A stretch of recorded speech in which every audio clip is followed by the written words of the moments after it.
Mr. Kilcullen is the author of Blood Year, The Unraveling of Western Counterterrorism, in which he questions the effectiveness of our approach to fighting the war on terror and talks about what a cogent strategy should look like. Engaging Mr. Kilcullen in conversation will be David Shipley, who is currently the senior executive editor of Bloomberg View. He has also worked in the Clinton administration and has held various positions at the New York Times. Well, thank you very much, everyone. I'm absolutely honored to be here to talk with Dave about Blood Year. Why don't we go back to the beginning? Why don't we go back to 9/11 and al-Qaeda? How is al-Qaeda different from ISIS, and what strategy grew out of its existence, and how did that evolve? Al-Qaeda was a much more structured organization than ISIS is. It had committees, it had organizations that held territory and had specific organizational responsibility, and it was very structured. And the attack on the World Trade Center and the Pentagon in 9/11 essentially threw that organization into disarray. It wasn't just that we almost immediately invaded Afghanistan. It was that actually it was a faction within al-Qaeda that prompted the 9/11 attacks. Not everybody agreed with the plan, and the organization began to sort of fall apart pretty quickly after 9/11. In 2005, a group of us put together a strategy that we called disaggregation, and the idea was that al-Qaeda Central, which at that time was in Pakistan, was manipulating and mobilizing different franchise groups globally and aggregating their effect and using them to carry out a sort of global struggle. The idea was that we could defeat the threat by putting enough pressure on core al-Qaeda in Pakistan to make it impossible for them to coordinate all these other groups, by cutting off the money and so on, and then by providing assistance regionally to all these regional partners to help them stand up and deal with the threat locally. So that was the idea, and it failed really for two reasons. One was Iraq, and I described the invasion of Iraq as the greatest strategic screw-up since Hitler's invasion of Russia. And we can get into more detail on that, but it's in no way a hyperbole. I lay out in the book exactly why it is basically exactly the same decision.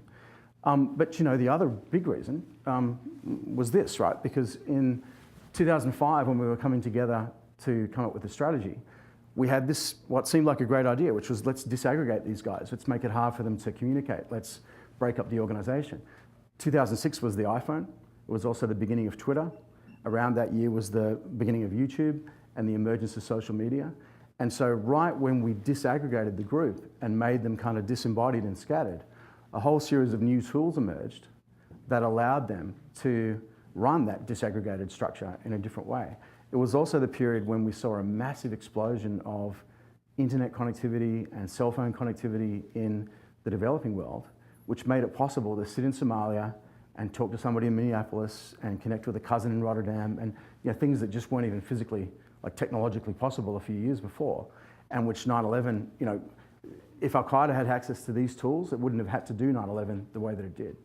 And so I think that was a huge problem with our strategy. There are plenty of political errors that we can talk about, but was the failure to shift from disaggregation more of a military and strategic era? I mean, because we saw these technologies emerging, you must have been more aware than anyone, and all of a sudden these lines of connection that hadn't been able to be forged all of a sudden were lighting up. Was there talk about how to respond to it? There was some talk about it, but I think it was already very politicized by then, and so the 2003 is a critical year. That's the year that we invaded Iraq. The other really critical year is 2011. So 2011 was the year that we killed bin Laden, was the year of the Arab Spring, was the year of the beginning of the Syrian civil war, and it was the year that we withdrew completely from Iraq. And all those things together allowed the successor group to al-Qaeda in Iraq to recover and go into Syria and create a safe haven where they rebuilt and came back. Meanwhile, we were kind of distracted by the fact that we'd killed Osama bin Laden, right? So the strategy had actually worked. I mean, the CIA created an organization called Alex Station in the middle of the 1990s. which was a special CIA station dedicated to tracking and finding Osama bin Laden. They shut that station down in 2006.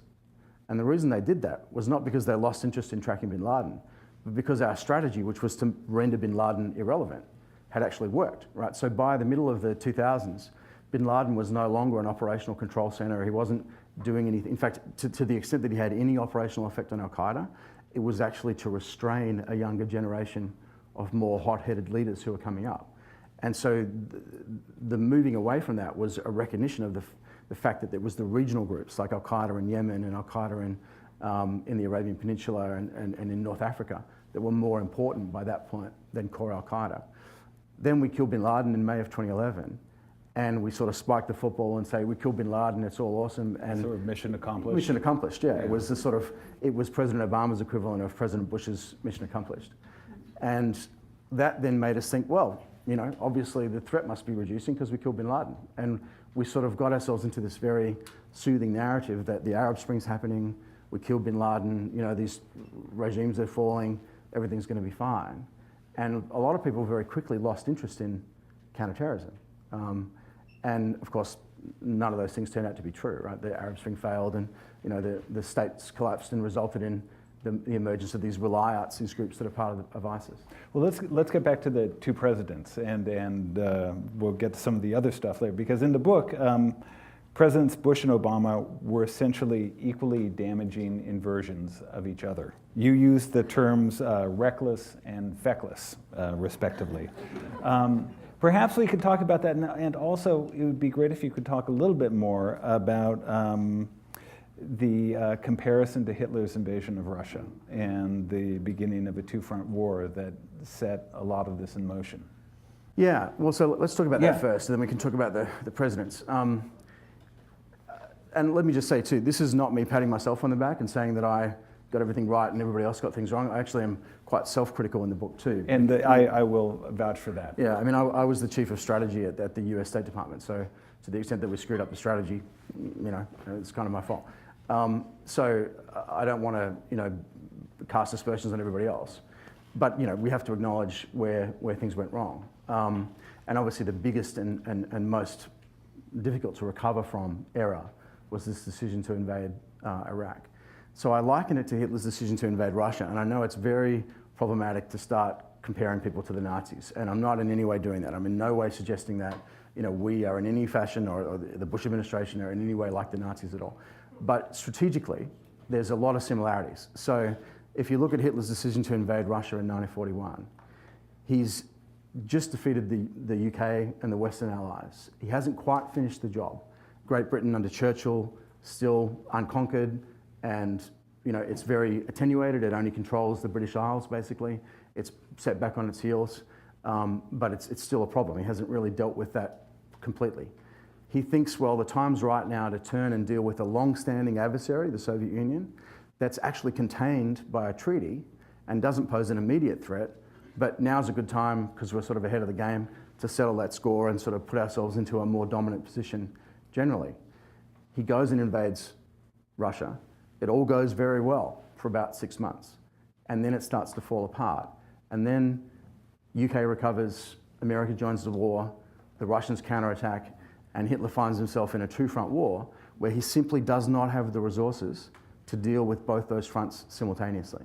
And it becomes not a matter of time, but a matter of time, political will, and resources for the Allies to overwhelm Hitler. And at no point after December of 1941 is the Nazi agenda really achievable, but it takes still several years to fall over.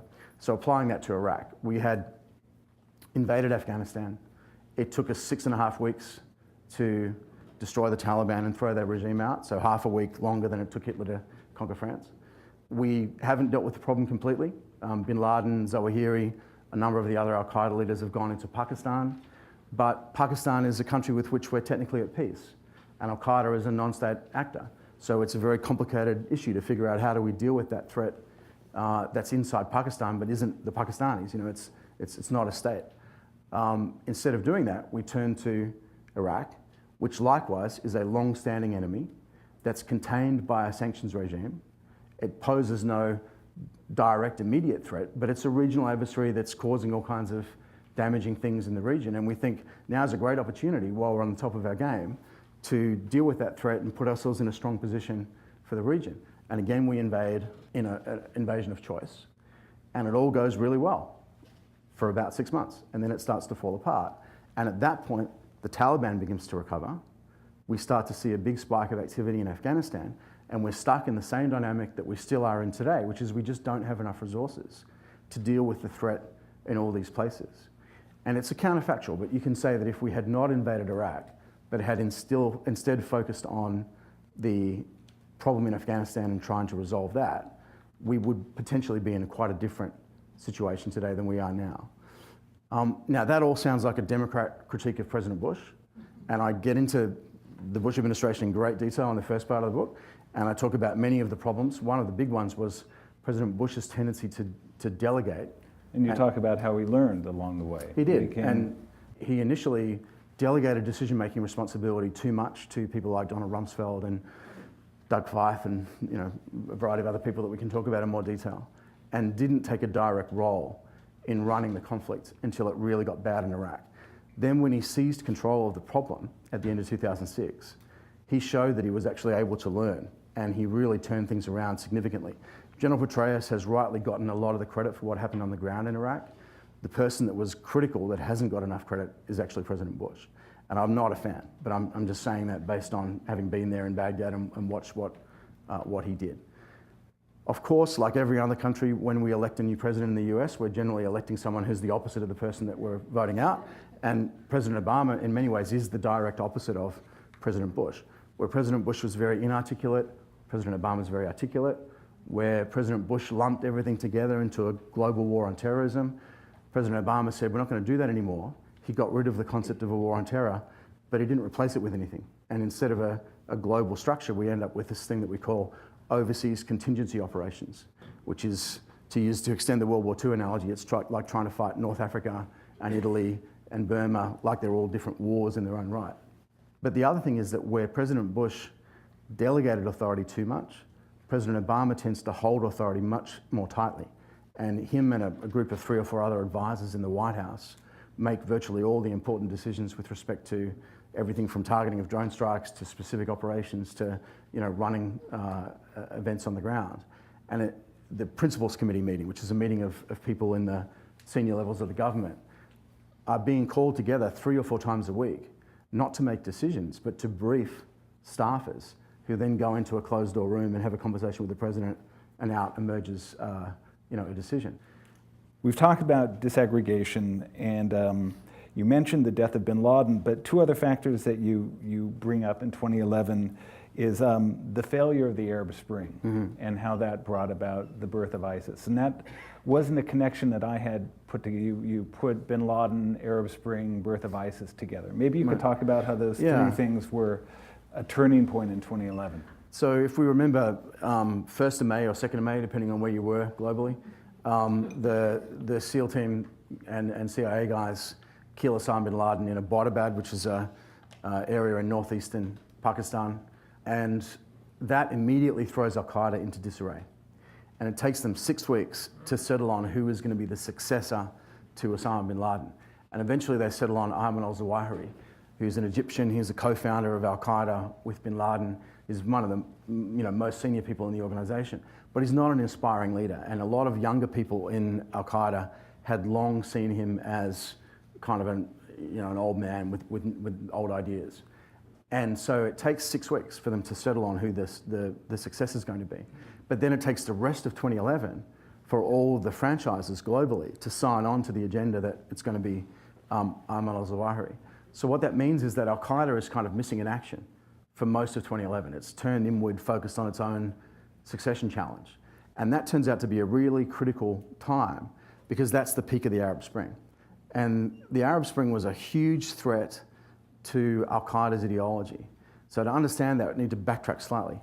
Al-Qaeda is a mashup of different strains of Islamic extremism. But one of the common features is that there's this belief that there are a number of apostate regimes, Tunisia, Libya, Egypt, a number of other places, which are oppressing the rights of believing Muslims, and that the role of a group like al-Qaeda is to act as kind of a revolutionary vanguard to overthrow those regimes. And al-Qaeda's idea was that these regimes are propped up by the West, so if we attack the West and we make the West withdraw, these regimes will fall over.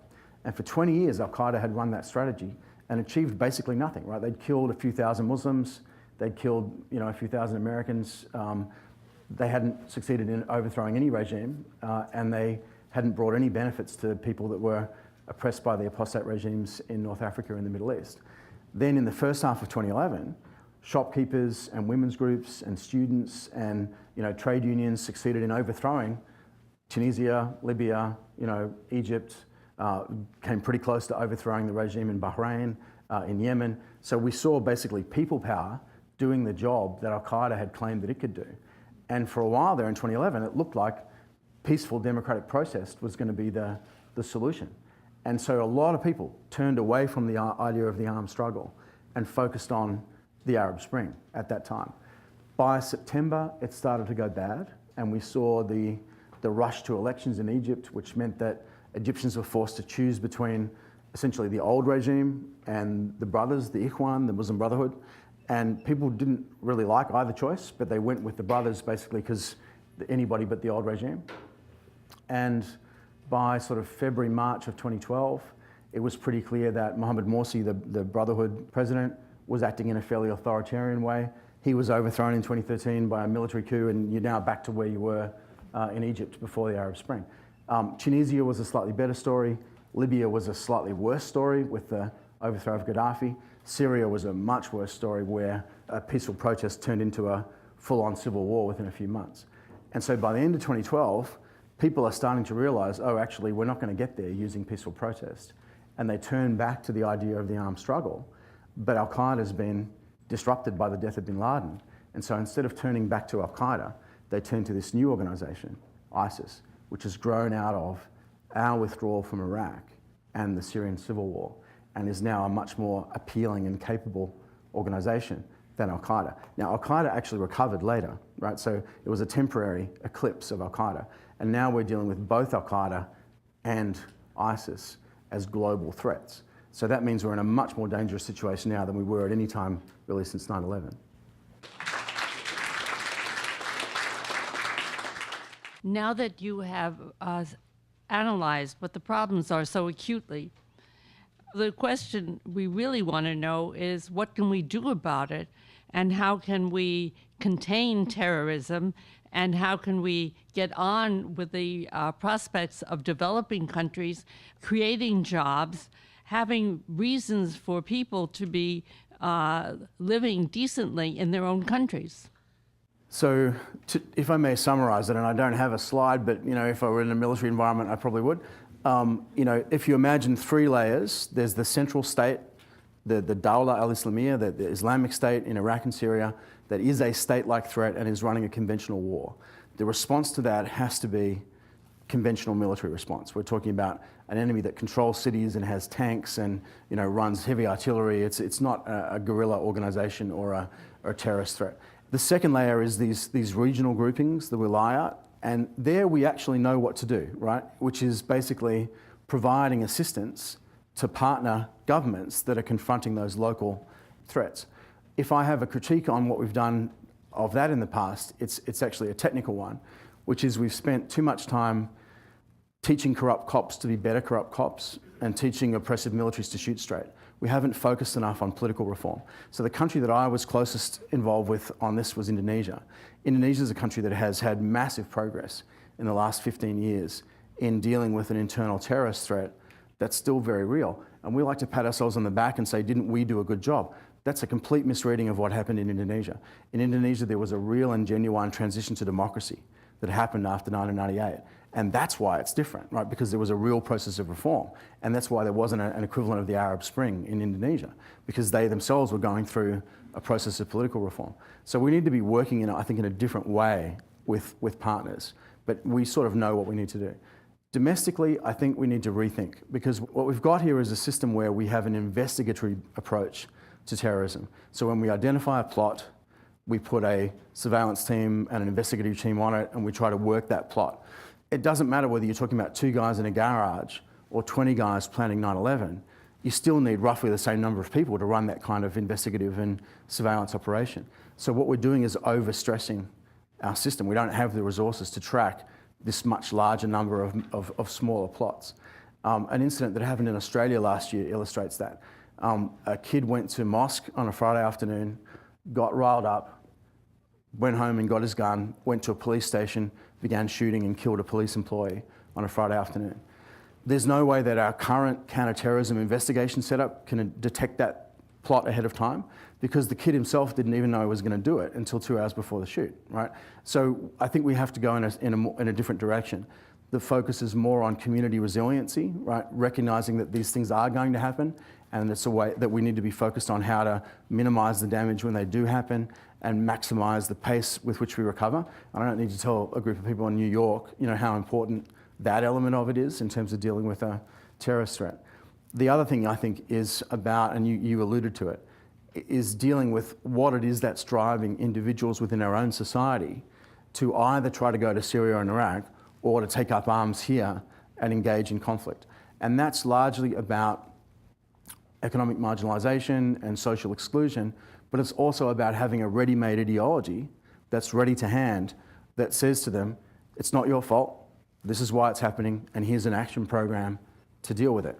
So that there's a social and an economic and a community-based approach, but there really is an extreme ideology out there, an Islamic ideology that we need to be addressing as well.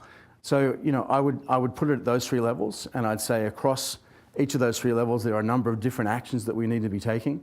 The biggest issue is one of coordination, right? We're doing most of those actions already. They're just not coordinated into a coherent strategy. And in part that's because we're in this very partisan political argument about how we got here.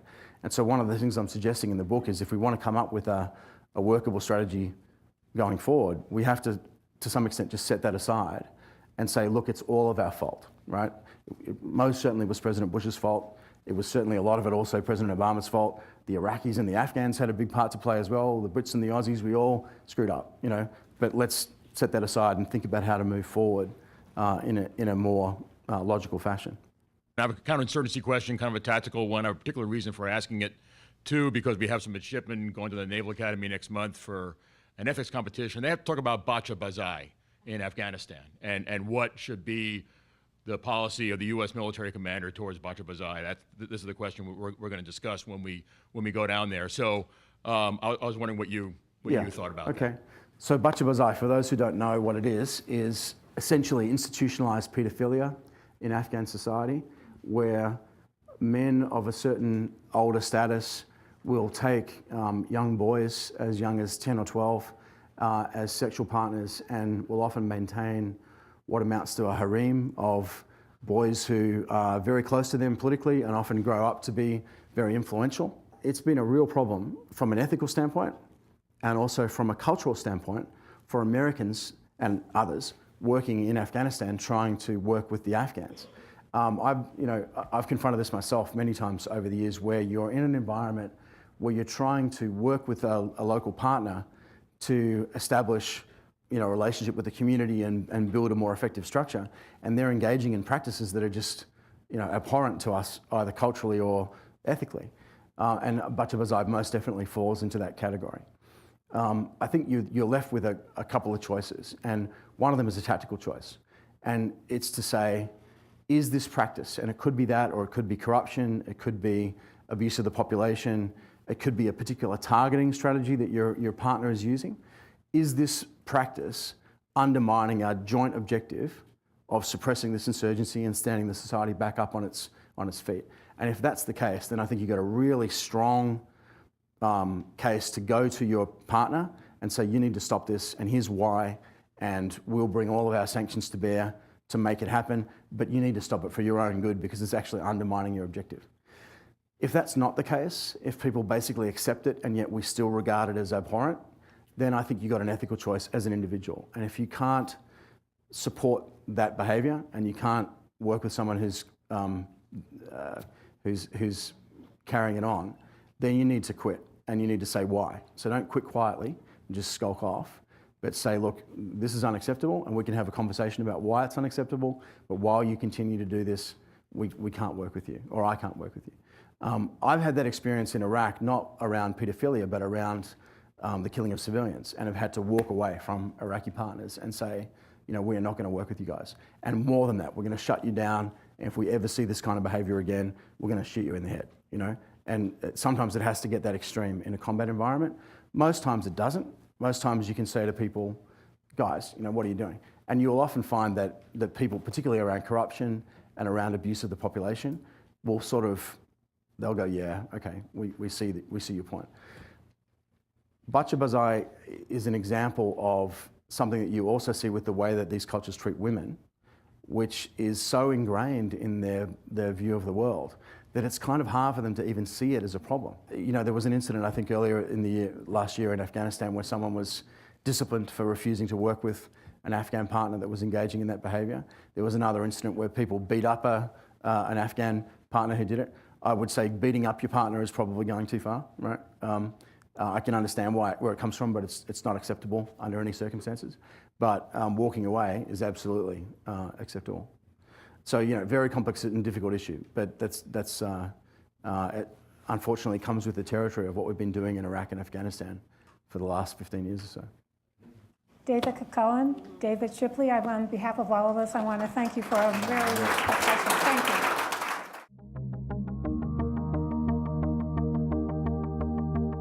you. For more on this program and other Carnegie Ethics Studio productions, visit carnegiecouncil.org.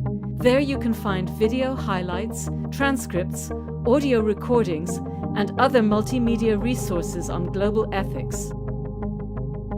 This program is made possible by the Carnegie Ethics Studio and viewers like you.